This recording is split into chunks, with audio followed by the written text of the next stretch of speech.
Good evening and welcome to the October 25th, 2023 Mercer Island Arts Council special video meeting. The time is now 6:33. I'm Elizabeth Mitchell, Chair of the Arts Council. Tonight's Arts Council meeting is using video conferencing technology provided by Zoom. The video of this meeting is being broadcast live via Zoom and will be uploaded to the city's YouTube channel later this week. City staff, liaisons to the Arts Council, and other panelists are also participating in tonight's meeting remotely. Other public audience members may be listening to the meeting by telephone or online. And additionally, the city has opened up the community center to provide public space for viewing and participating in the meeting. Welcome to all, and thank you for joining us tonight. Board members, please ensure that your microphones are turned on for the roll call. Will staff please call the roll? Thank you, Chair. Rosemary Moore. Present. Suzanne Scone. Here. Elizabeth Mitchell. Here. Daniel Becker. Here. Jonathan Harrington. Here. Hannah Yoon. Present. JB Gibson. Here. Thank you, Chair. Thank you. Tonight, we are excited to welcome two new Arts Council members, Hannah Yoon and JB Gibson. Hannah, would you be willing to share a little bit about what interested you in volunteering to be on the Arts Council? Yeah, so I'm a student at UW and I'm just very passionate when it comes to art and architecture because I was unable to major in that unfortunately. But I'm really interested in the city I grew up in, and so I just look forward to being able to be a part of what goes on in preparation for the art pieces and events we see on the island. That's wonderful. We're really excited to have you as part of the group. Thank you so much for sharing a little bit. JB, would you be willing to share a little bit about what interested you? Yeah. So I work in the commercial real estate field. I mostly work on new construction developments, mostly private related. And a part of that is working with artists and commissioning art on private developments. And so I'm really interested in this to get more of a sense of the public side of things and kind of contribute to my local community. Awesome. Thank you for sharing. It's exciting to have two very new perspectives on the Arts Council, so we look forward to working with you. Thank you again and welcome. And we have an addition to the agenda tonight. The Arts Council will now go into executive session for approximately 30 minutes until 7:06 p.m.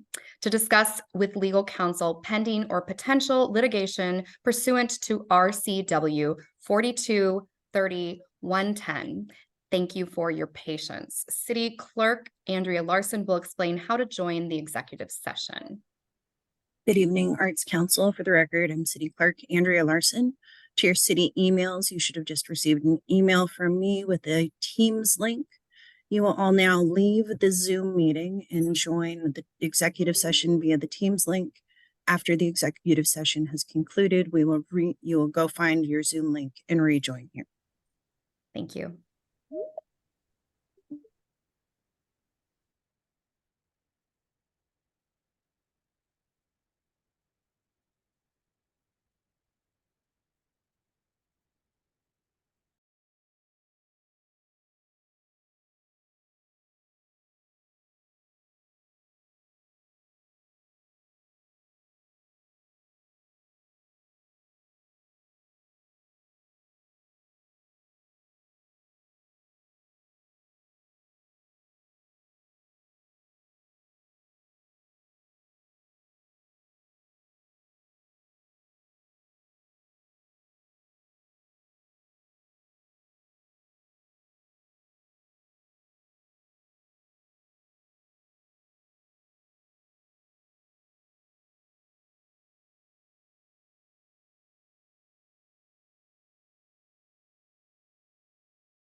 Sound check.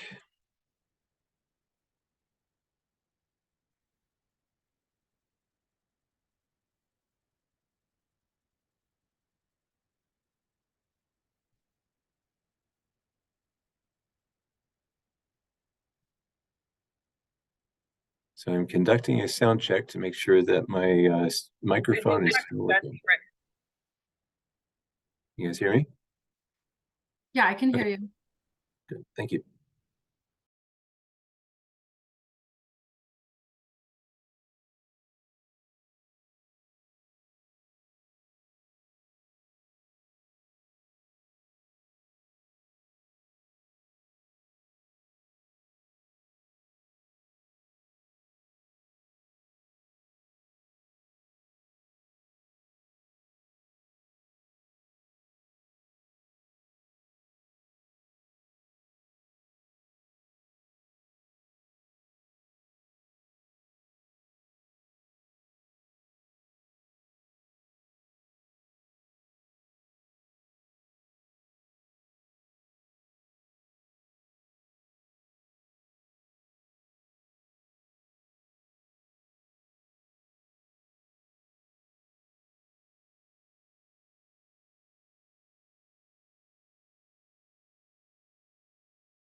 The Arts Council was in executive session from 6:42 to 7 p.m. and the regular meeting will now reconvene.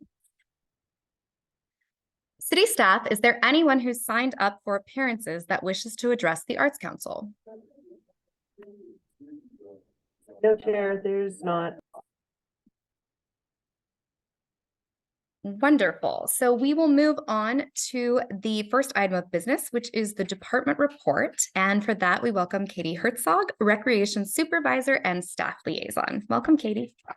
Thank you. Let me share my screen.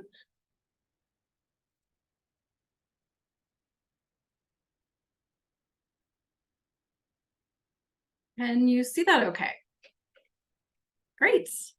I am Katie Herzog, Recreation Supervisor, and here tonight to give the department report. So just as a reminder to everyone that City Hall is closed, but we do have an amazing customer service team. This is the quickest and fastest way to get a hold of city staff should you need a service request or a question answered.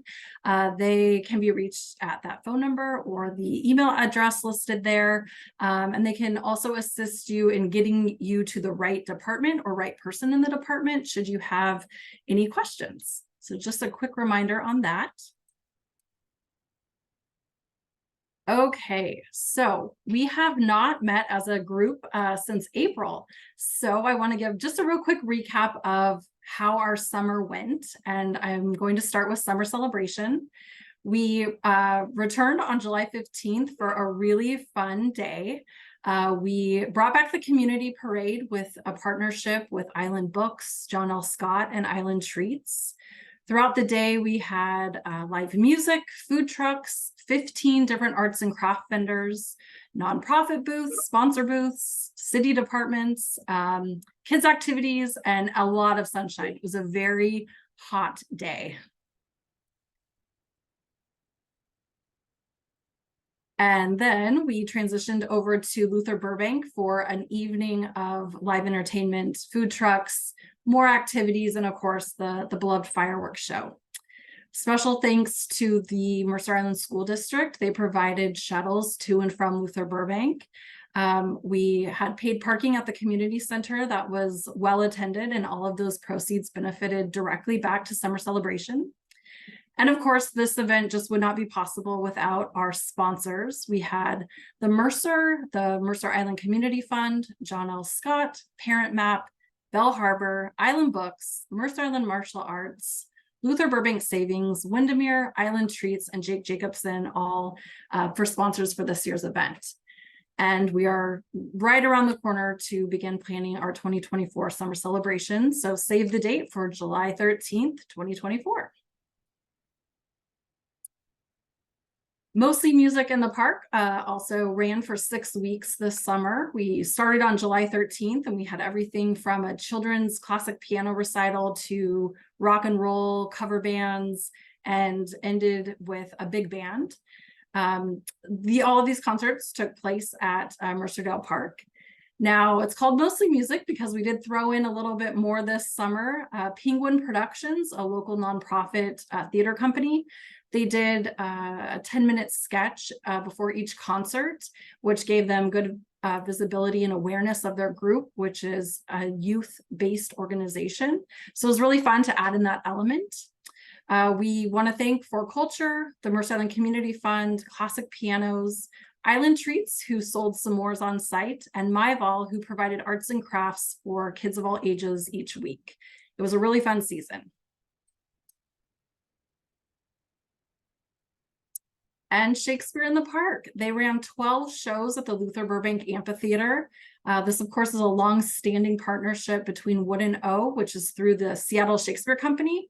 They had really good turnout for all 12 of their shows, and they're already looking forward to their season of 2024 to return to Luther Burbank.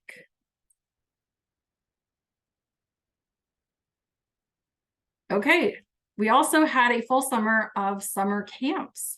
We are estimating about 1,600 kids were enrolled throughout the summer. We had 15 different types of camps with a real wide variety of everything from paddle camps. Youth Theater Northwest took some space at the community center. We had a movie star camp, Curiosity, Seattle Shakespeare Company, and sports camps, bike camps, the whole thing. It was really fun, and of course gives the community center some vibrance throughout the summer to see a lot of kids participating in those camps. All right, and now we are in fall and ready for our fall events. This Friday from 4 to 6 is trick-or-treating in Town Center. We have so many businesses that are participating this year. The full list can be found at our website, mercerisland.gov/MIHallowweekend. But just know every business in Town Center will be participating. We will have the entertainment back. You might be able to see the one-man band in the top photo, and also the pumpkin head man on stilts. He will be returning as well. So we're really looking forward to seeing our community out trick-or-treating on Friday. And Halloween weekend keeps going as we have the pumpkin walk on Sunday from 5 to 8 at Mercerdale Park. Great sponsors for this one. We have John L. Scott, Hub Boba, and Street Treats. We'll have a professional carver on site doing some demonstrations. The high school radio station will be providing the music. And of course, this event really relies on the community. We need your carved pumpkins to make this event, work, right? It's all about the carved pumpkins around the Mercerdale Loop. So we highly encourage all of you to get your carving skills out, carve a pumpkin and bring it down to Mercerdale Park. We will accept the pumpkins between noon and 4 on Sunday. The walk then goes from 5 to 8. And after you drop off your pumpkin, you can check out the Farmers Market Harvest Market, which will go until 2 o'clock on Sunday. So a full weekend of events. But it doesn't stop there. On Halloween, the community center will have a fun community coffee with coffee, tea, treats, and the students of Creative Learning Center will come up for a costume parade and sing some songs at 9:30. We're hoping you can stop by and see this. We'll have a photo opportunity for everyone to get a Polaroid in your costume. And as a reminder, we do have community coffee that happens every Tuesday and Friday at the community center. We throw in some special fun holiday ones or special treats along the way, but it's a great way to come and mingle with staff, with the community, and grab a cup of coffee. So tomorrow is going to be a busy evening and also a great opportunity for Arts Council members to attend a couple receptions. We have the Myval Holiday Show, which is up from, they put the show up on October 23rd. It will be up until December 15th, but tomorrow is the artist reception from 5 to 7, where all the Myval artists will be in attendance and refreshments will be served. This is a really fun show because it's not just art on the walls. It's a lot of holiday gifts and wreaths and a whole bunch of different things that are on sale. And the sister city is also hosting a reception. We have students from our sister city in France who are visiting, and from 5:30 to 6:30, they'll be holding a reception to meet the community.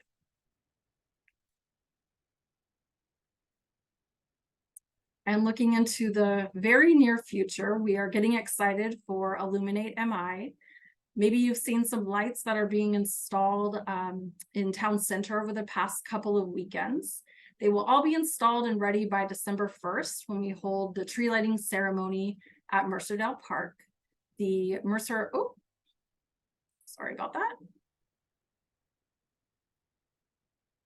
Now I'm frozen. There we go. The Mercer Island High School choir will be singing. We will have snowfall, and I hope you come to check out what exactly I'm talking about when I say there will be snowfall. After the tree lighting, the firehouse will host the Firehouse Munch, where the local fire union hosts chili. We will have Santa photos, some nonprofit booths, and a whole lot of fun.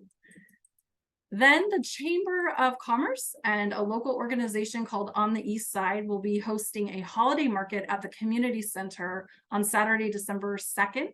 They are going to turn our gym into a full holiday market with over 70 different vendors. The Chamber and On the East Side paired up and held a women's wellness event at the center on October 15th, which had over 40 different vendors, very well attended. So I think the holiday market's going to be a really great addition. On December 7th, we will have the menorah lighting at Mercerdale. On the 9th, the Girl Scouts will host a toy drive at Mercerdale Park. And on the 17th, the Argosy ship will return to the Luther Burbank Beach, where our staff will set up with some treats and flashlight giveaways. And it's always fun to see the Argosy ship stop in front of the beach there. So lots of opportunities for all of us to meet with our community, see some great events, and again, we just really hope to see you as Arts Council members there to engage with the community. And then Island Lanterns, which we're probably going to promote with Illuminate MI. This is a community art project where we ask the community to paint the lanterns that you see in the photo. We will hang them at Mercerdale on the pergola and also have a display at the community center. The Mercer Island Chinese Association will be holding a Chinese New Year event in February at the center, so we will have some lanterns up for that as well. We plan to host some painting days so the community can come to the center. We provide all of the lanterns, all of the art supplies. You can paint at the center or take supplies home if you wish, and then return your lantern to be hung. This was a really fun and beautiful event last year, so we really look forward to continuing that on as well. And that is all I have for tonight.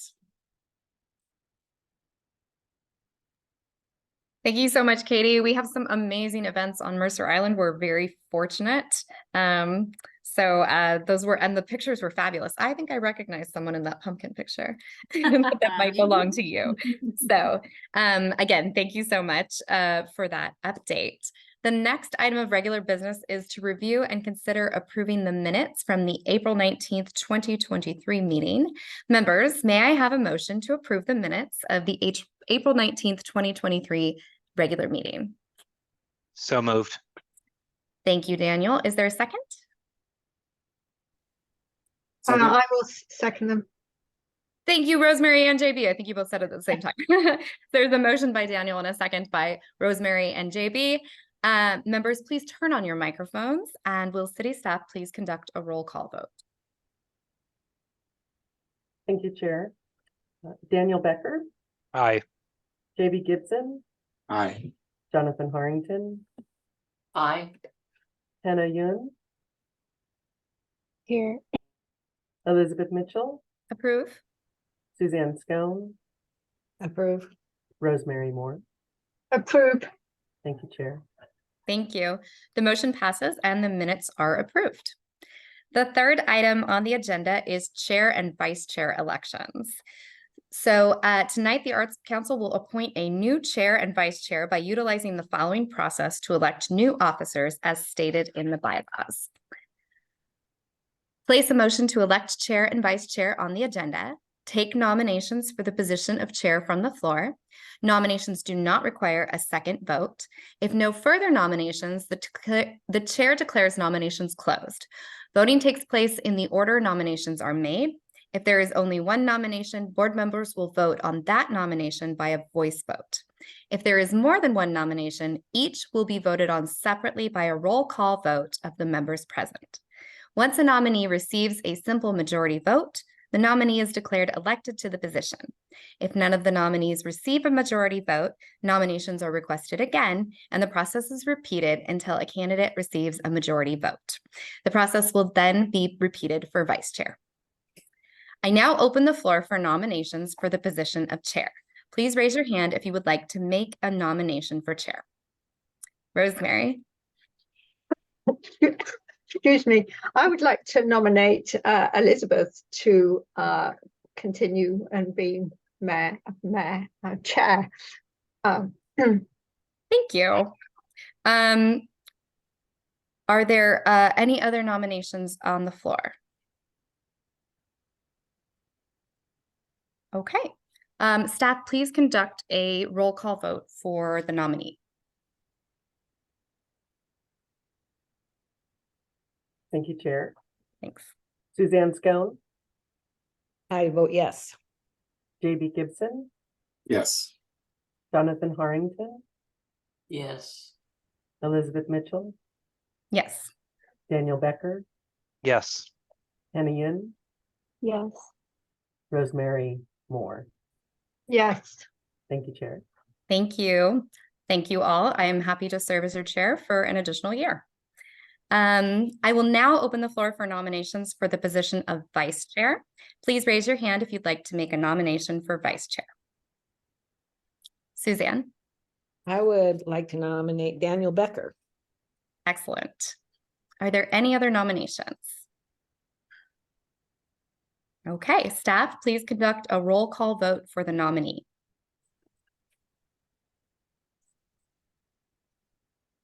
Thank you, Chair. Jonathan Harrington, Yes. JB Gibson, Yes. Rosemary Moore, Yes. Hannah Yun, Yes. Daniel Becker, Yes. Suzanne Scone, Yes.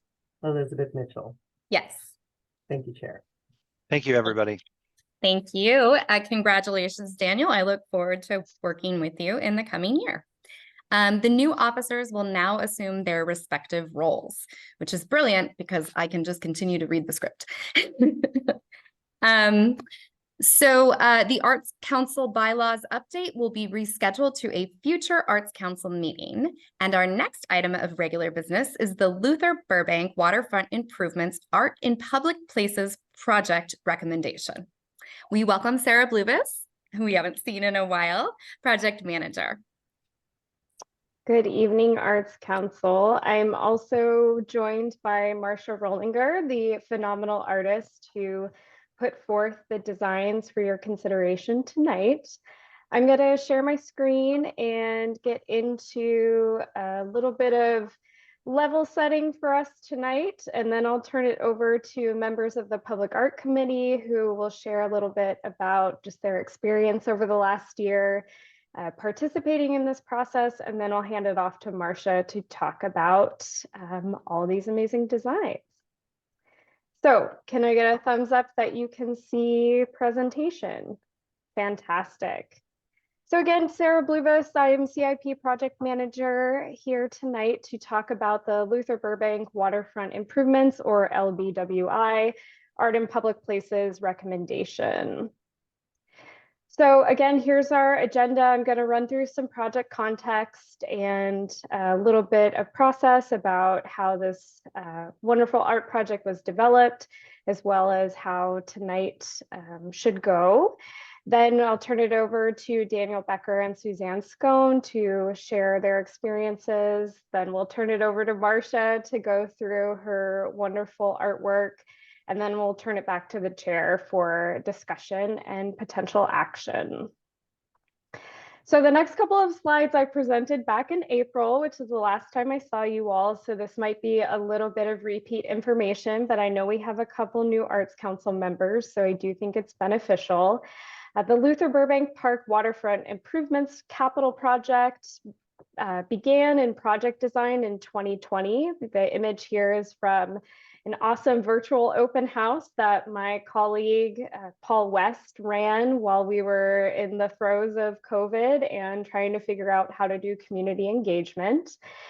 This project includes a whole host of really cool updates to the waterfront and to the docks, including new accessible floating docks and a renovation to the fixed pier, accessible features such as an expanded cobble beach with a ramp and a variety of other things, including new overwater stairs, new plaza pavings, and new furnishings, landscaping, and a bunch of other opportunities, including integrated art elements, which is what we're here to talk about. So another acronym, our Art in Public Places program, or AIPP. So hopefully the seasoned Arts Council members now remember how this project works, or this program works, but for our new folks, this program is the city's program to acquire and care for public art assets. So we have a dedicated 1% for Art in Public Places fund. We often refer to it as the 1% or 1% fund. And in a nutshell, that means that 1% of total project costs of qualifying capital improvement projects are transferred to the fund. In this case, that means capital projects related to parks, street renovations, new buildings, things like that.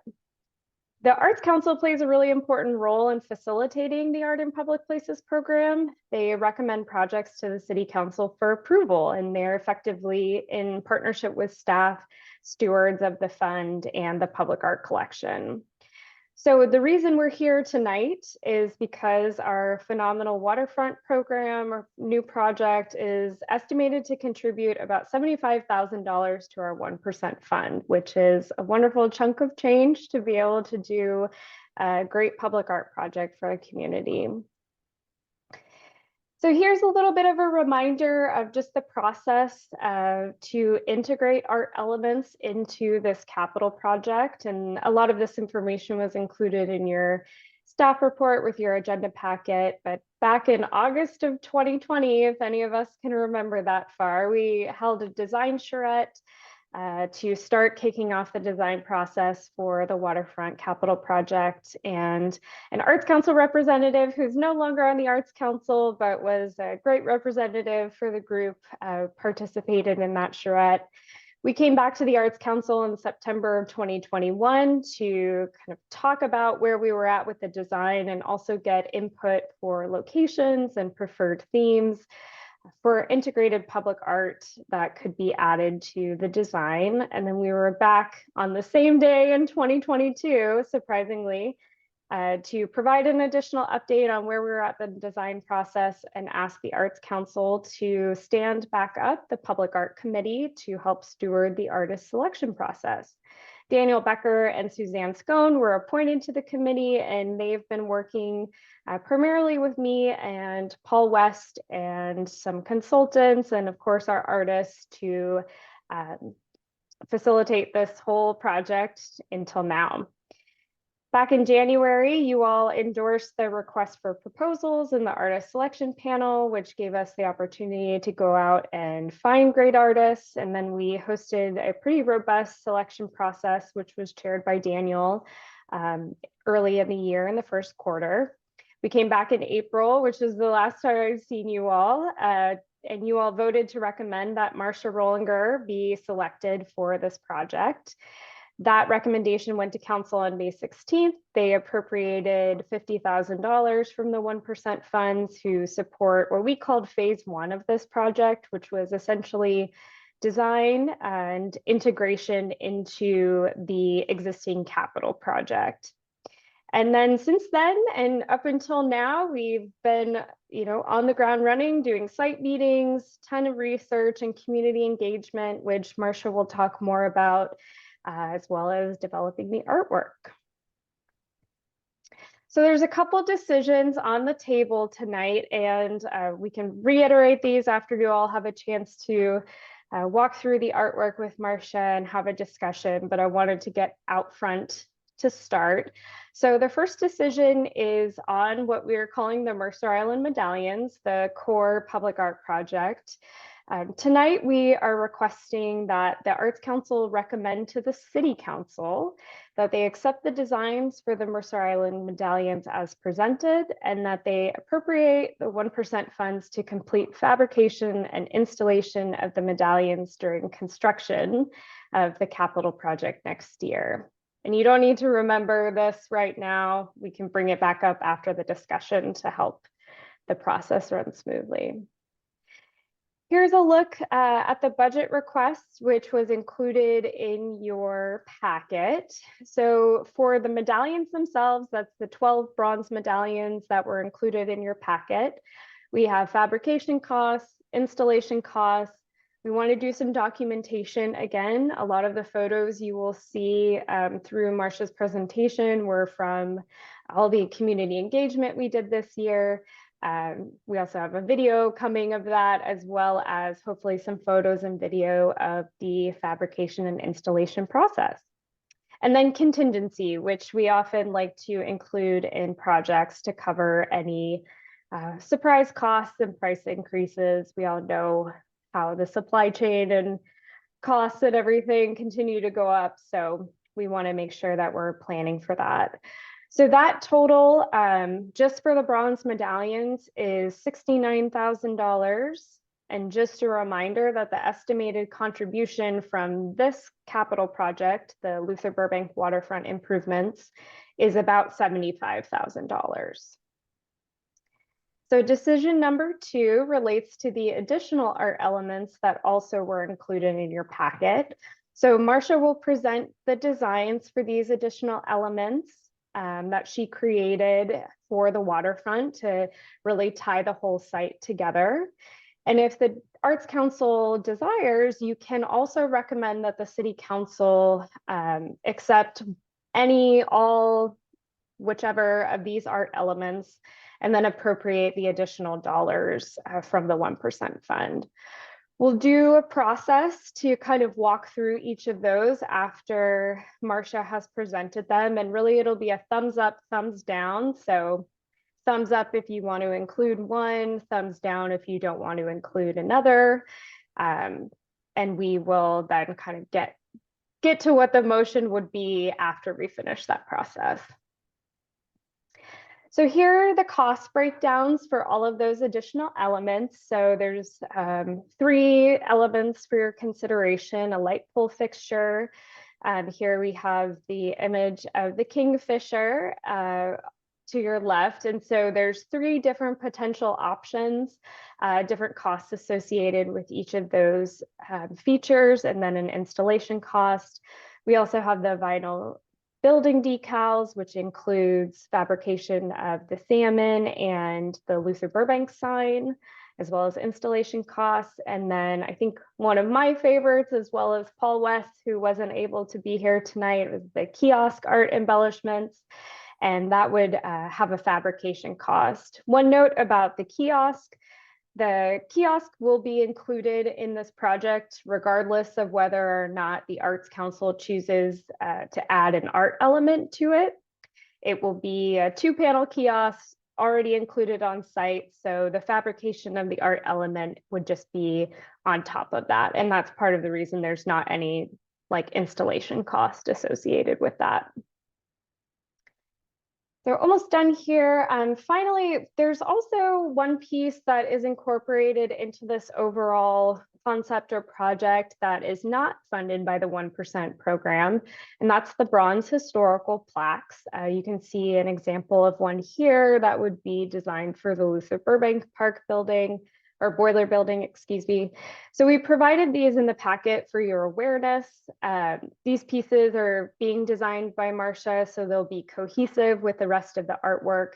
They will actually also extend throughout the rest of the park. This is part of an interpretive program that was developed with the Mercer Island Historical Society.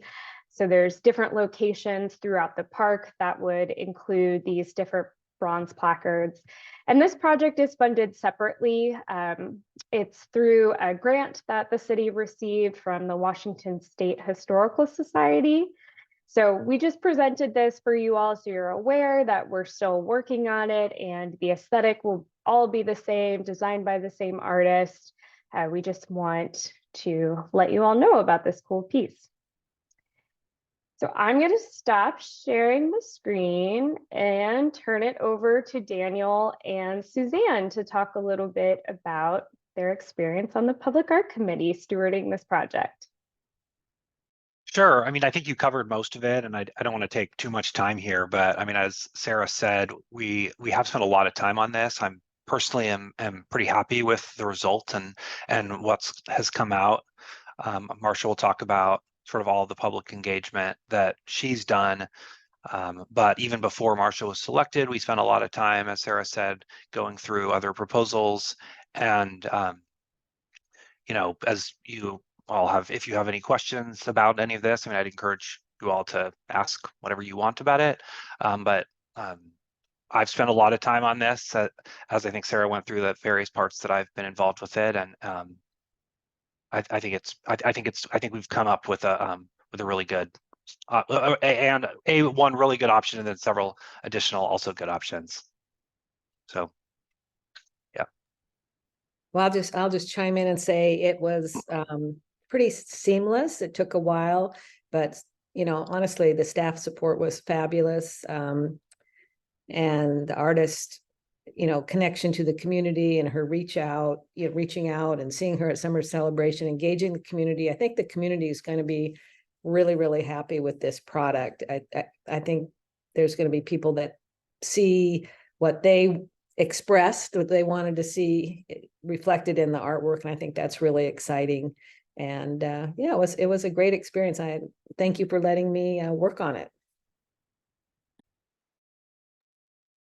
All right, Marcia, it's all you. Hey, I'm gonna share my screen here.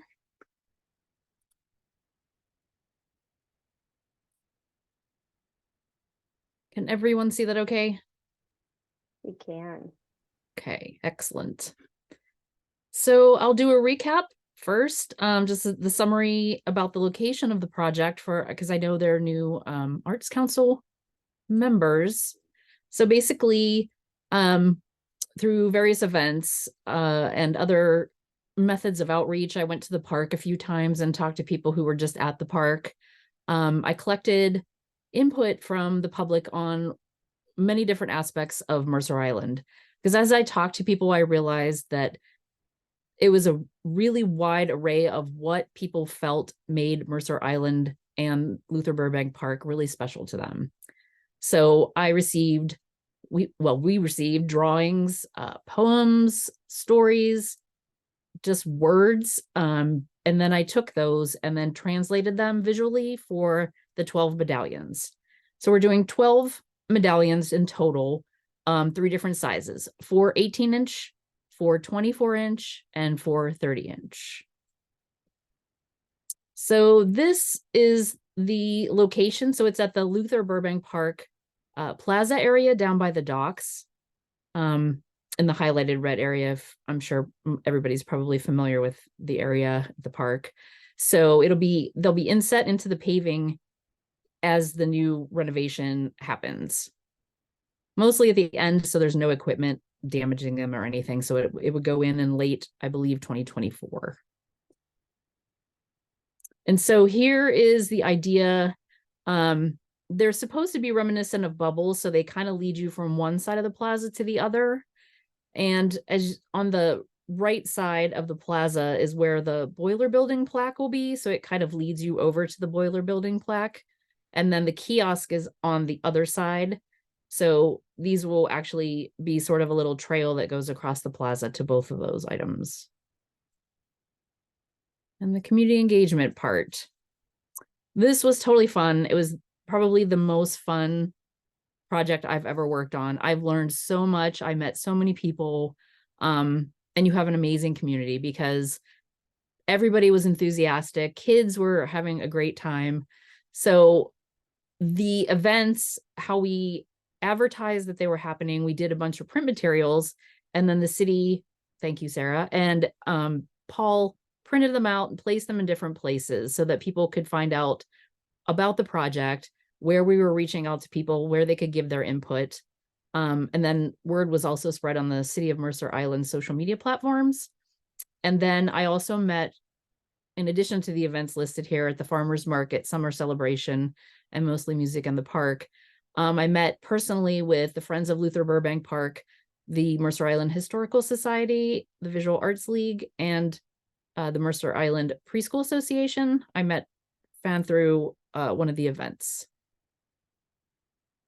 So here are some of the print materials I designed so that we could do the outreach. There's posters, there were A-boards, postcards, business cards. We did coloring pages for the kids at events, and we had the stickers as well, which were super popular, by the way.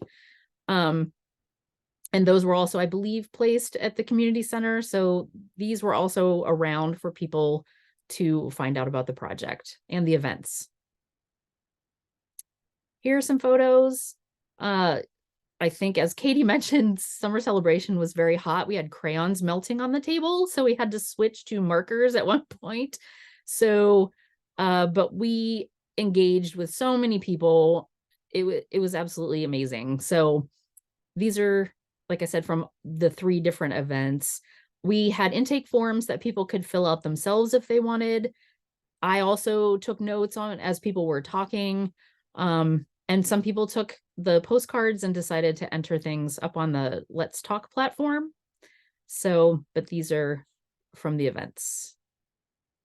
And the Let's Talk Mercer Island platform was great because that allowed people to upload sketches or images that visualize the idea that they wanted to communicate to us. So I've highlighted the one dogs sitting on the beach watching the sunrise. Oh, I guess sunset, but it could be a sunrise as well. Because I want to show how I utilized that specific thing pretty literally into one of the designs. But we had, I think, a total of like 13 people, which was great to get people that actually followed up and went online to fill them out. So here are the designs. The first one is an 18-inch medallion. This one is more of an educational piece that just shows the life cycle of salmon. I find that art is a great way to educate people on things. Like, a lot of people don't think about it, but it doesn't have to be just visually pretty. It could be a learning experience. So put the salmon life cycle as well as the moonlight. I guess it's not a life cycle, the moon cycles, because it does affect the water. And then I also have the terms for each stage of the salmon. So again, I learned something just designing this. I had no idea that there were so many life stages. So that was fun. Design number 2 also, it's the second of the 18-inch medallion. This represents the fact that the indigenous peoples believed that the island would sink every night. And it also denotes that there are actual sunken forests off the Mercer Island coastline. So in the middle is the sun or the moon. So you're like looking out from underwater up at the moon, and the stars and the fish are swimming among the trees. This is the third of the 18-inch medallions. And I had a lot of people mention education and schools because the Mercer Island school system is so good. So I wanted to focus on that because there were so many people that did mention this. And so the middle is the like school days, and it has the traditional apple and textbook and pencil that are often used to denote education. And then the pencils are pointing at a little mushroom shape. There were people that mentioned the mushroom building from the Mercer Island High School. So I wanted to kind of pay homage to that without being literal, because it was such a crazy architecture building. Visually, it would be hard to communicate, but just adding the little mushroom shape, people who know will know. And then the graduation caps. And lastly, the mascots for each of the schools. And this one, I have to do a little shout out for Daniel because he recommended turning one of the footprints into the Mercer Island shape. So that worked out perfectly because this is a poem that was submitted, and the Mercer Island footprint starts right above the title of the poem, which is Footprint, and then leads around. So the spiral is like one of the oldest shapes in the ancient world. Indigenous people everywhere have used it throughout history, but it's also whirlpools and eddies. So I thought that was a good like central visual. And then it's the sun. And then there are also gooseberries that go around there because they're basically, Mercer Island was known to indigenous people that that's where gooseberries grow, and they came out to the island to collect them.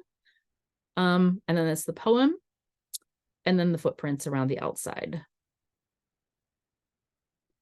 And this one, I wanted to focus on the arts that happen at Luther Burbank Park, but they also happen everywhere on the island. So, but specifically this summer celebration, because there's music notes, and there's mostly music, and the park also has music, but there's fireworks, the masks for theater, the source.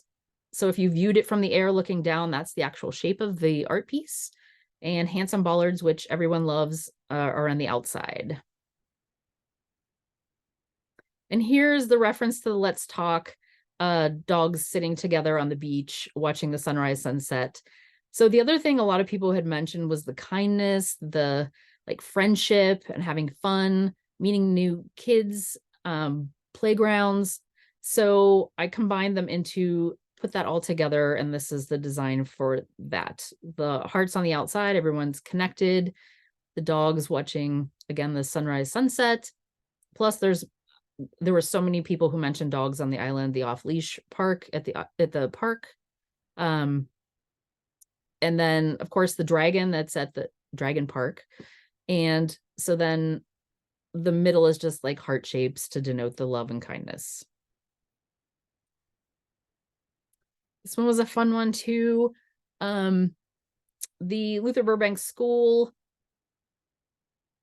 basically they, in addition to education, they had a lot of agricultural elements, and they raised chickens and cows and pigs and did a lot of gardening. So with the community garden up there, gardens, the garden theme, the farmer's market, all of that made sense to me to incorporate into this. So that's pretty much what it is the outside edge is all like the foods, and there's some pollinators in there. There's also Luther Burbank himself had developed the Shasta daisy, the russet Burbank potato, and the dreaded Himalayan blackberry. So I put them side by side on the outer circle. So anyone who is in the know might notice that those three things, like, oh, they were his. And there's also a slug near the sunflower leaf that's kind of hiding behind there, and little earthworms also because they're important to gardening. And then the heron design, because every time I go to Luther Burbank Park, there are herons down at the dock area. Every single time. I see them all the time. And this design was one of the original proposals, and the community loved it. It was one of the coloring pages we created.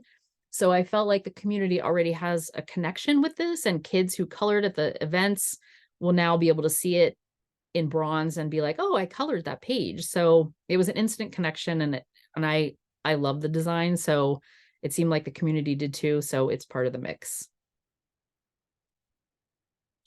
This one is based on history. So the sun in the middle is a subtle nod to Dawn, the passenger ferry, which is the ferry that's in the sort of middle section. There are rowboats in the intersection, because people still to this day get around the island on rowboats every now and then. But the history ladies were saying like that was the only way of travel back in the day. So going from them to the passenger ferries. And then there's architectural elements from the Calkins Hotel, as well as the outside area has the trees and the logging saws, because logging was a huge part of the island's history. And then the Roanoke Inn's neon sign shape is in the top with the like right below the trees. This one is the 10th one. It's also one of the original proposals, and for the same reasons as the heron. Like people really, really loved this design as well. And it was a coloring page. And so I felt it also had that connection. There are oars in the middle, the sailboats, the kayaks, and the fish, and then the little life preservers. And this one is the nature-based one. So I know some of these animals are not everyone's favorite, especially deer and rabbits, but a lot of people say they see deer and bunnies all the time. So I wanted to have an educational element to this as well. So instead of showing literal deer, there are deer tracks. So that opens conversation with someone who's viewing them, along with all the other animals. And there's a few plants in there as well, such as the trillium and again, the blackberry. And we have oak leaves, maple leaves, a lot of little things to look at in this one. And then finally, this is the last design, and it is a big one that will be in the center of everything. We wanted to do something that pointed people. So if you were to arrive at the docks and then you really actually weren't sure where you were, like you're in the park, you're not sure which direction you're facing, maybe you're not familiar with the area. So these would point to specific locations in the park that people might be looking for. So in addition to that, there's like a ship's wheel that surrounds where the shape of Mercer Island is in the middle. And then one of the Let's Talk kids had suggested putting a tentacle. And I thought that was a good, even though there's no octopus or anything like living in the lake, obviously, it kind of calls back to like all the old legends and monsters that lived in the lake. So I put that in there along with a fishing hook and like ferns and vegetation. And then the icons that kind of relate to what the directions, the locations they're pointing to. I know you can't really see little details on here, but these are pretty much the actual locations of each design in the plaza. With number 12 in the center is the compass one. And then these are the additional art elements that I designed with Sarah and Paul that she was speaking of earlier. So again, here's the park boiler building plaque. It isn't final. We're gonna like make sure that everything matches on all the plaques that need to be designed, but this gives you an idea of what they look like. So they tie in with the medallions. And this is the temporary labels. They're supposed to last 7 years. They don't damage the building at all. They're just attached by heat and they can be removed. So we thought this was good for because the medallions are on a horizontal plane, this gives some verticality to design elements. And also if you're out on the water, it would be very interesting, because if you see the boiler building, you may not realize that it's in a park. You may not realize what you're looking at, and this would help denote that. And then these are the 3 different light pole designs. So this first one is a kingfisher, because I also see kingfishers down there. And then the next one that's an option is the woodpecker, pileated woodpecker, which live in the park as well. And then the third one is salmon. So there's 3 here, like they would go 2, would go on one side and 1 on the other for a little bit of depth. And that's up to you guys as to whether you want to include any of those, and if so, which ones. But I'll go back again and show. So there's the kingfisher, then the woodpecker, and salmon. And then the last additional art element is, as Sarah had mentioned, the top of the kiosk. The kiosk will look pretty much the same minus the top piece, unless you wanted to add it to it. We felt it adds something visually, another vertical piece that has the same style and ties in. So we thought it was a cool idea to add to that. And that's it. Does anybody have any questions on anything? Comments? I'll just start by saying thank you so much, and that they're stunning. I got to see the, out during the summer, the coloring pages and the stickers, and I myself grabbed a handful and brought some home. Even as an adult, I like stickers. So I think we'll go ahead and open it up to questions. So yes, Rosemary, if you'd like to go ahead. Hi, yes, I think that they're great. I really like everything. Just one question I have, the bronze plaques for the side of the boiler building. I think we discussed this last time, and I know I questioned and whether we should have QR codes, because I'm concerned that while they're fine now, they might get out of date. So my suggestion would be to remove the QR code. Yeah, I can respond to that too, Rosemary. We did talk about that previously, and I think probably the plan will be to, incorporate a QR code in some way, not necessarily cast in bronze, but that will allow us to still connect to the Story platform, which is the digital engagement platform we use for public art. And in the future, if we need to get rid of that QR code, we'll be able to more easily do that. So we're definitely thinking about that and making sure we're not setting anything too far in bronze that we don't necessarily want to use in the future. So thank you for bringing that back up. I appreciate that too, Rosemary. I knew we had discussed that before, and so I was happy to hear the update on that. Are there any additional questions or comments or concerns or thoughts? Yes, JV. For the decal on the boiler building, did we also look at a more permanent option instead of vinyl, just for durability and kind of the long term of this piece? I know that there was concern about drilling into the building because it was historic. I can let Sarah, she might have more insight on, they were hesitant to do that. I know that. Yeah, so originally in Marcia's proposal, she had proposed putting some additional bronze medallions on the building. And because it is a historic building, well, not by designation, but it is a very old building built in the 20s. We want to make sure we can maintain the integrity of it. So adhering things by like drilling in and that kind of thing don't work out super well. The nice thing about these vinyls, that we can kind of try out putting something on the building and see, not only how it weathers, but also how the community feels about it.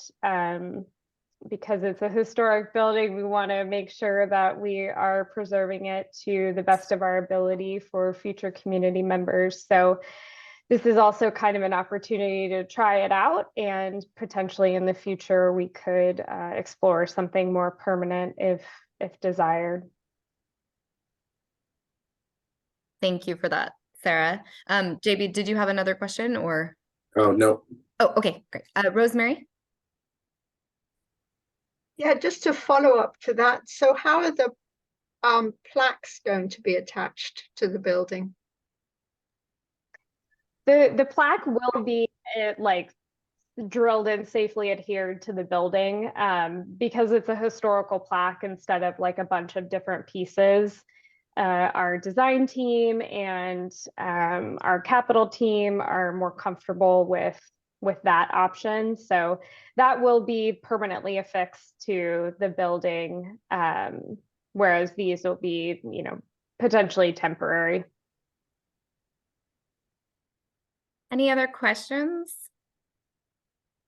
I actually had a question. If in looking at the fixtures for the lights, the three different options, is it an matter of choosing one of those options, or is it gonna be all three used possibly? I guess was my question. It's my understanding that there's only one light pole that will remain down on the dock area, so it's a Okay. choice of the three options. Got it. Okay. Great, thank you. Sarah, do we need to kind of go through each part and kind of thumbs up, thumbs down if there's no additional questions? Is that the next step? Yeah, so what I would do, what we, the Public Art Committee met earlier today, and what we think might be the best option is to take each of these additional art elements, so the light pole fixture, the vinyl decals, and the kiosk embellishments. For the light pole fixture, what we were thinking is you all could do a thumbs up, thumbs down on whether or not you even want a light pole fixture.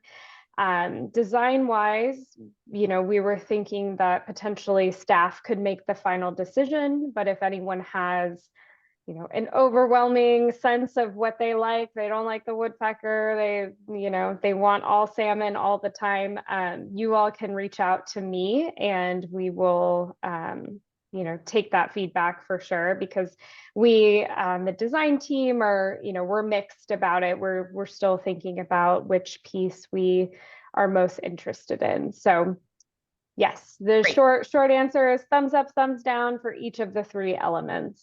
Okay, thank you for that clarification. So can we go ahead and, oh, sorry, Rosemary, you had another comment. I just saw your hand. Yes, well, I was just wondering whether it's going to be possible to have two light fixtures, or why, because there seem to looks like there's two at the moment, unless that's a fake photo. Right, there's not a fake. That's so gross. No, so currently there are two light poles at the site. They're the ones that you see in the image that shows both light poles. The ones with the salmon, the one with the salmon will remain. The other light pole fixture, I believe, has to be, well, it definitely will be removed.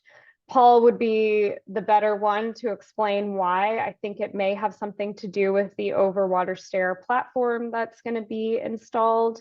But yeah, so we'll only have this one existing light fixture. There will be new lights that are installed at the site, but nothing like this light pole. It'll all be kind of like sconce type lights, I believe. Awesome, thanks for that clarification. So I guess we can go through the different elements. Sarah, would you mind reminding us of them? So shall we go ahead and start with the light fixture? Yeah. Okay. What if I only like the light fixture if it has a certain element on it? A good question. No, it's I fine. would, yeah, I would say if we could get a general sense of thumbs up, thumbs down, you want the light fixture included. We can start there, and if we need to then caveat that afterwards, we can. Right. Board members, if you want to go ahead and give a thumbs up or thumbs down, starting with the light fixture art element. Thoughts on that? Thumbs up, thumbs up. I cannot see Daniel. I think I mean, I can see Daniel. I can't see Jonathan. He's in the next screen. Okay. So I'm seeing thumbs up sharing. all around. And I would give it a thumbs up as well. So Okay. that would be the Great. first element. Is it easier if I stop sharing so that you can see people? I don't know if people want to keep seeing, it's fine. I just had to scroll. I don't know if people want to keep seeing the elements or not while we do the voting. I think they do. So Okay. what, the next one that we would be looking at, to give a thumbs up or thumbs down is the side of the boiler building decals. So these are the temporary ones, and as we now understand why they're temporary. So thumbs up or thumbs down on those. Seeing thumbs up, thumb down. So I would wait, I just kept scrolling, Suzanne. I missed yours. Thumb up. Okay, so I'm seeing mostly thumbs up with one thumb down. Hannah, did you put your hand up? Perfect. Thank you. Sorry. Two thumbs down. Okay. So, and I'm kind of like neutral on it. So I guess there were 4 thumbs up. That would be a majority. But it doesn't look like it's as overwhelmingly popular. And the next element. Okay. Oh yes, this is the header for the kiosks, and I am an enthusiastic thumb up. Rosemary is a thumb up.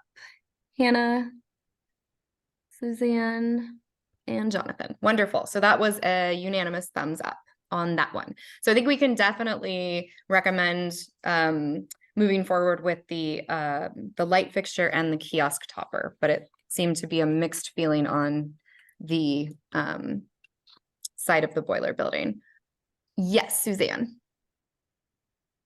Oh, there you go. I understand it's mixed, but we're going to be making a recommendation, and I guess I would lean towards making the if we have 4 votes for the side of the building vinyl, I think we should recommend it. And if the people that are not interested want to add their comments as to why, that could be a caveat. But it's like you're saying, the minority rules by not recommending it is. Oh, no, we're still recommending it. I was just okay. going I over thought you were saying it wasn't. You weren't going to recommend it. Okay, sorry. No. It's a majority, so we'll recommend that one. I was just saying that the other 2 are unanimous, but thank you. I misunderstood you on that. No problem.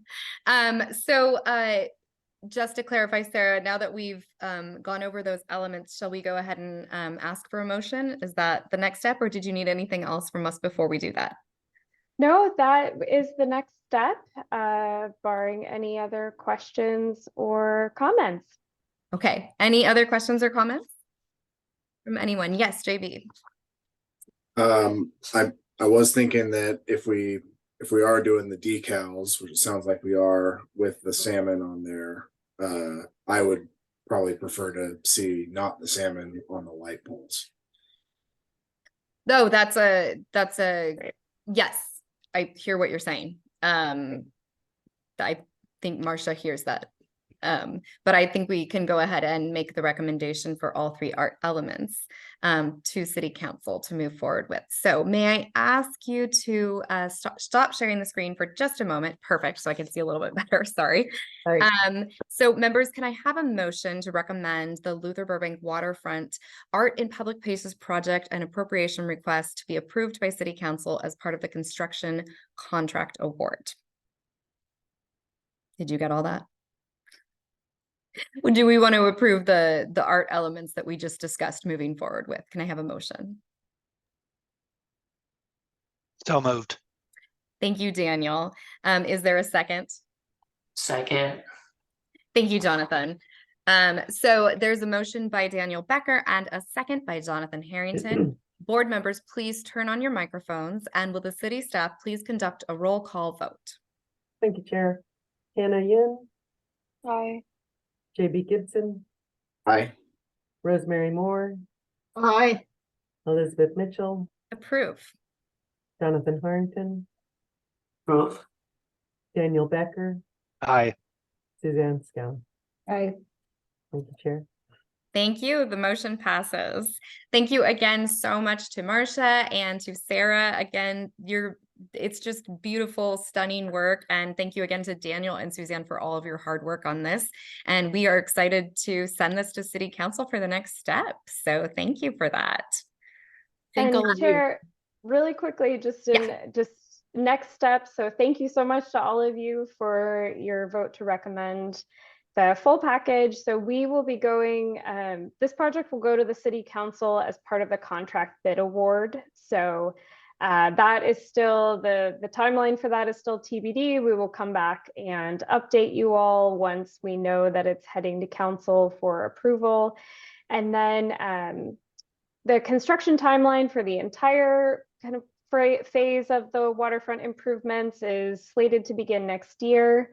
As Marcia noted, these pieces would be installed later towards the end of construction. So we're looking at near the end of 2024, hopefully, to get them installed. And we will definitely come back to the Arts Council about opportunities for kind of an opening and a celebration of the artwork in connection with the rest of the plaza. So thank you so much to all of you. Really excited about this, and we'll keep you updated on how it goes. Thank you, Sarah. We look forward to hearing from you again in the not too distant future. That's only about a year away if we're looking to the end of 2024, if you guys can believe that. And thanks to all of you for your support. Thank you, Marcia. Really beautiful work. The next item of business is the 2022 Recreation Division Annual Report. And for that, we welcome Manager Ryan Daly, Recreation Supervisor Katie Herzog, and Recreation Facilities Supervisor Alex Lee. Good evening, Arts Council, and nice to meet you, JB and Hannah. Hopefully we'll be able to get together soon and meet in person. But I have the privilege of providing the Arts Council with the Recreation Division 2022 Annual Report. Yes, it is the 10th month of the year. Yes, we're a little bit behind here. A couple of things had come up with the April meeting and the July meeting, so it got pushed off. This presentation we're going to run through really quickly was delivered to the Parks and Recreation Commission in a very similar format back in July. So I am joined with Alex Lee and Katie Herzog, both are recreation supervisors within our division. So with that, I will jump right in and share my screen. And Katie, if you'll let me know when this shows up, that would be helpful.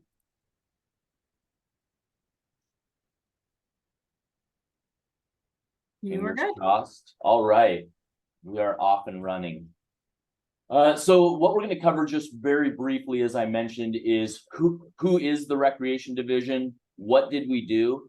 And then we'll give a little bit of a 2023 update, kind of give you a status check of where we are operationally. I will highlight that within your packet, there was a significant amount of materials, which was the actual report. So we won't go too deep into that. We're going to stay at a very high level. And again, we are happy to take any of your questions as they might come up. But who are we, the Recreation Division? We're a mixed team of full-time and part-time staff. We strive to deliver life-improving recreation services. We focus on creating access and opportunities for all community members, and we connect the community members and neighborhoods together. We support a variety of community organizations, and we're consistently seeking improvement. I think that's something that we've seen over the last couple of years is we've kind of returned from COVID and the pandemic and are starting to ramp up some additional services, and we are doing things differently than we did pre-pandemic. Who we are, again, here is our organizational structure. I will tell you that for 2023, we did shake things up a little bit. But with the three buckets that we're really focused on within the Recreation Division is the administration, the community and event center and athletic field rentals, and then the third being recreation programs and events. So I'm going to talk briefly here about administration and what we did and what that functional area outcomes were. So we developed and implemented the 2021 Recreation Division annual report. So I had linked that within your packet. And we developed and implemented the gift acceptance policy, as well as the special event sponsorship policy and athletic field use and allocation policy. We coordinated and implemented Civic Optimized software, which is something that you'll hear more about as we go forward in the future. And it's an online tool that assists us in communicating with the public or taking in information from the public. We reviewed, developed, and updated and implemented new division fees. In 2021, we pretty much started from scratch, reopening the community center and a lot of our recreational amenities. So that all started fresh. And then we developed our 23-24 biannual budget. And we had a number of outcomes at the Parks and Recreation Commission level. The Arts Council also had a hand in many of these, but the biggest item that's really our guiding document is the Parks, Recreation, and Open Space Plan, the PROS plan, and that was submitted to Council in 2022, and it was subsequently adopted in 2023. We recommended the Luther Burbank 30% design to the City Council. And then we've been working on, or we had been working on in 2022, a new bike skills area location, and that had been identified to the City Council. And just to touch on a couple of other items, we're developing the Aubrey Davis Trail Safety Project, 30% design, and then continuing that work into 23. And we cut the ribbon on the new Mercerdale Inclusive Playground. And then specific to the Arts Council, some of those key outcomes were establishing committees to support special events, public art, and the Mercer Island Art Summit. If you recall, we hosted that in 2022, which informed where we were going in order to support the community, the arts community here on Mercer Island. And then we adopted the 2023-2024 arts and culture priorities, which we'll be talking about later on in this meeting, where we are with a status update in regards to those priorities.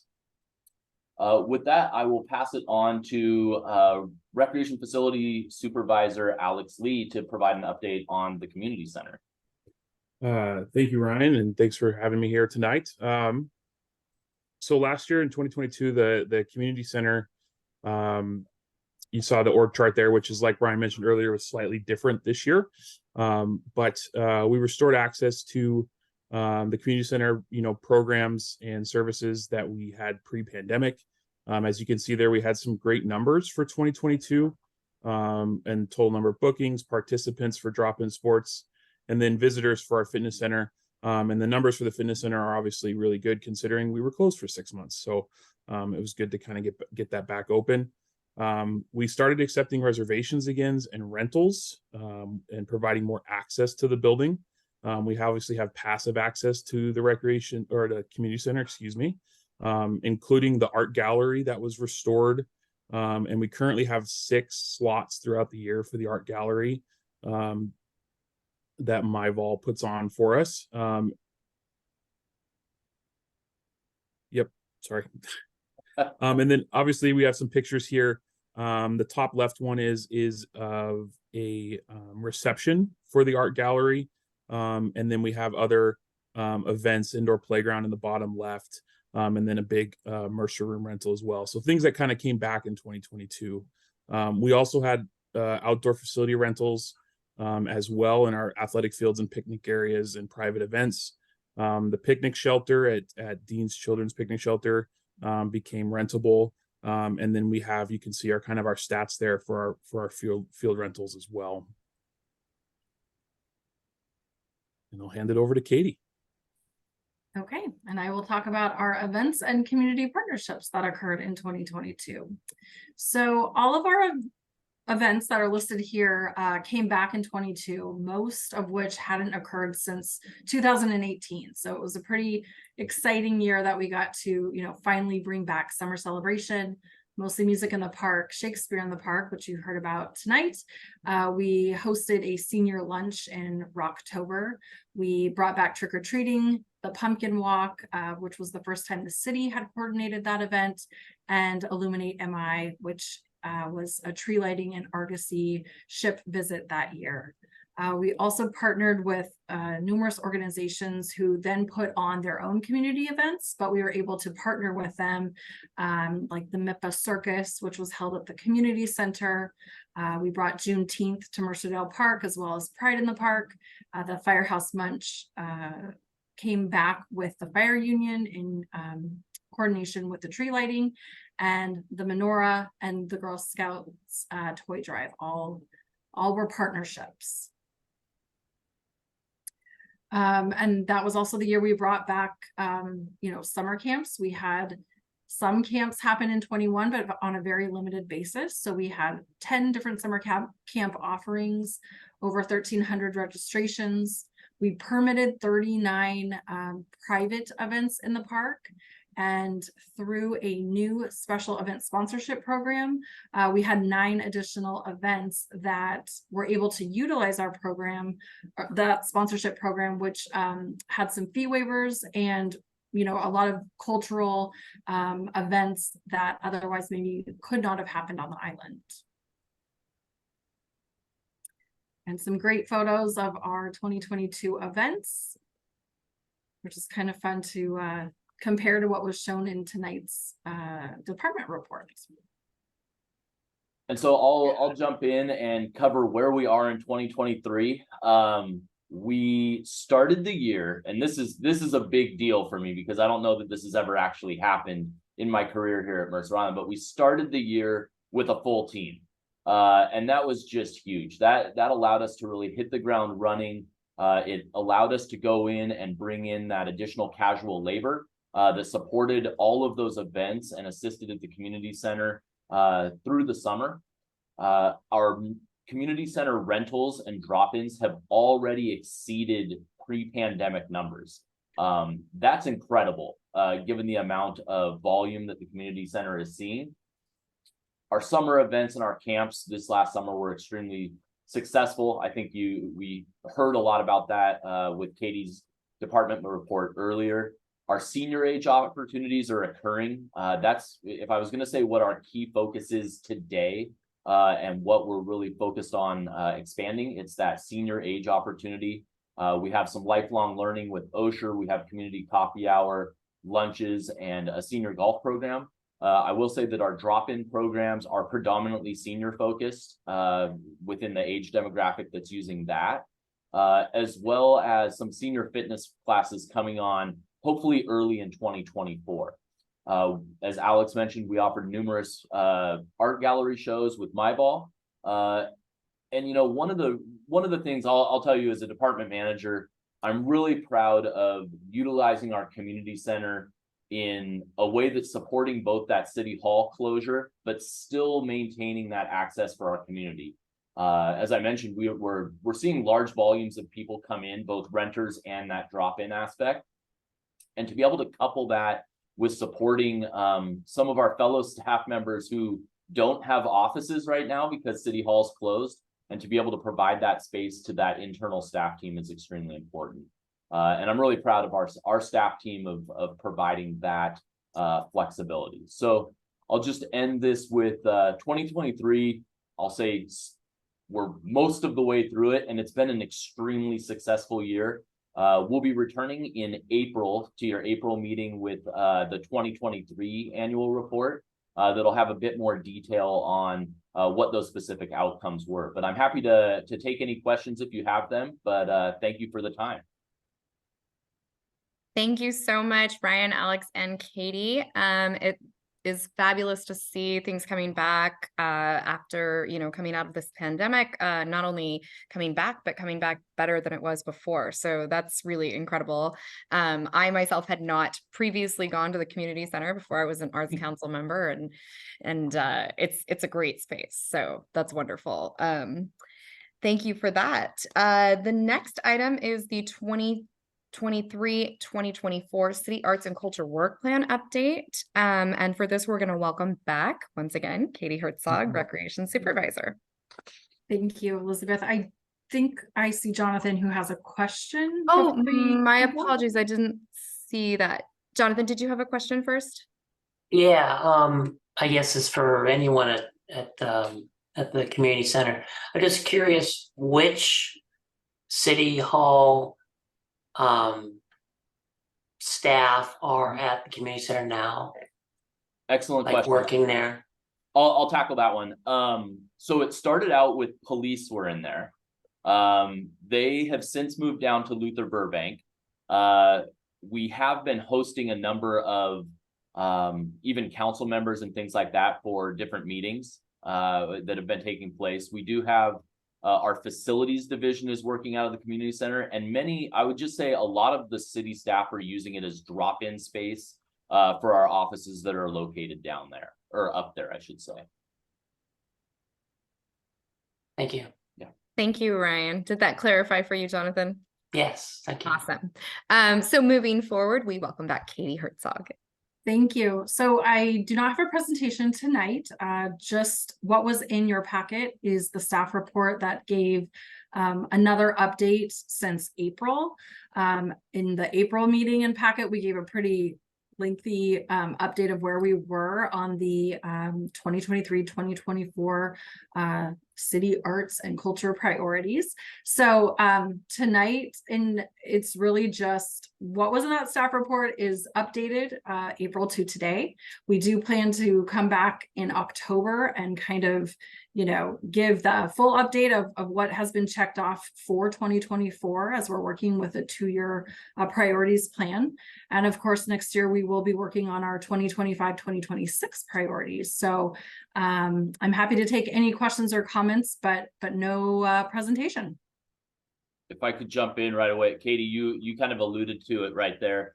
Now is a great time to start thinking about those future priorities. So as we're thinking about the 25-26 budget, that's going to sneak up on us very, very quickly. And Councilmember Weinberg will have his hands full reviewing those documents when they come forward. But this is a good opportunity for the Arts Council and individuals to get out there and communicate with the community about where they would like to see whether it's expansion or focus on certain areas as it relates to arts and culture. Thanks, Ryan. Katie, while we have you here, our last item of business is actually the 2023 Arts Council planning schedule update. So if you would share that with us, that would be lovely. Can you see that okay? Are we on? No. We can see it. It's a little small for my eyes. Okay. This is, of course, in your packet, but I'll just throw it up here. This is the start of our 2024 planning schedule. We will be, working to add more things to our meetings as they come up. You'll notice, like we talked about, the 2025-2026 priorities will be coming in April. We will continue those priorities through July, and then October is already looking a little bit heavy, but as I mentioned, we will keep adding things to the planning schedule as they come up, and certainly through maybe some subcommittee work that we will revisit at our January meeting. Again, happy to take any questions or comments if there are any. Yes, Daniel. It's not a question, it's just a comment on this and the last item. Since nobody else has asked anything, I just wanted to say appreciate all of your work that you've done on everything. Very detailed notes on the prior item, and just wanted to express our appreciation for the work that you're doing in the city to promote our work plan and arts in general. Absolutely. Thank you for that, Daniel. Yes, we do appreciate staff. We couldn't do it without you. And on that note, we are coming to no, Jonathan has a question first. Yes. Yeah, so I'm just interested in the policy and procedures update. So I guess that will come up in future meetings. It's still on the docket for the future. Yeah, so we will revisit those subcommittees and work that needs to be done within each subcommittee. The bylaws is going to be a big chunk of that. Getting your bylaws approved down the road will then go coincide with the work of then setting priorities and procedures, because those bylaws will act as a lot of those priorities and procedures that you probably want to put in place for your Arts Council. So we'll do that first before we move into the real policy work. Thank you. Thank you. I'll jump on that one as well and mention that I would say a major work item that we do have coming forward. I'm going to hope we get it done in 2024. And Sarah Blubis will be assisting with this one, will be the 1% spending plan. Trying to identify what those projects are, how we want to utilize those funds and give ourselves a little bit of a guideline to move forward with. And so that'll be one of those major work plan items in 24. Thanks, Ryan. And along the lines of subcommittees, we'll want to include JB and Hannah, our new members, in that. So a staff person will reach out to you with the different subcommittees, and we'd love to hear your interest in what you would like to be a part of as far as that. And I try to do my best to make sure that everybody gets to serve on a committee that they have some interest in. So that's something we'll definitely want to do going forward. Are there additional questions or comments at this time? Ted, you had your hand up, but then you put it down. So are you? I just wanted to call your attention to the fact that Jonathan had his hand up. Yeah, I hadn't seen it. When you hit the raise hand button, you pop to the top of my screen, but otherwise I have to scroll each little box. So thank you. Appreciate that.